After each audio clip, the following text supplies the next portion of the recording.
ज्येष्ठ अभिनेते नाना पाटेकर यांनी केंद्रीय गृहमंत्री अमित शाह यांची भेट घेतली आहे। त्यामुळे मोठी बातमी सध्या समोर येते। नाना पाटेकरांनी केंद्रीय गृहमंत्री अमित शाह यांची भेट घेतली आहे। तर भेटीचं कारण मात्र अद्यापही गुलदस्त्यात आहे। त्यामुळे अनेक आपल्या वक्तव्यांसाठी चर्चेत येणारे ज्येष्ठ अभिनेते नाना पाटेकर यांनी केंद्रीय गृहमंत्री अमित शाहांची भेट घेतली आहे। मात्र या दोघांच्या भेटीचं कारण अद्यापही गुलदस्त्यात आहे। शहा पाटेकरांचा हस्तांदोलन करतानाचा फोटो देखील आता समोर आलाय।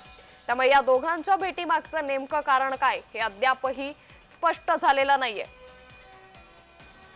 त्यामुळे मोठी बातमी सध्या समोर आली आहे। ज्येष्ठ अभिनेते नाना पाटेकर यांनी केंद्रीय गृहमंत्री अमित शाह यांची भेट घेतली आहे।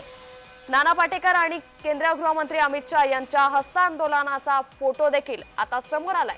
त्यामुळे या दोघांच्या भेटीमागचं कारण नेमकं काय अशा चर्चांना सध्या जोर आलाय।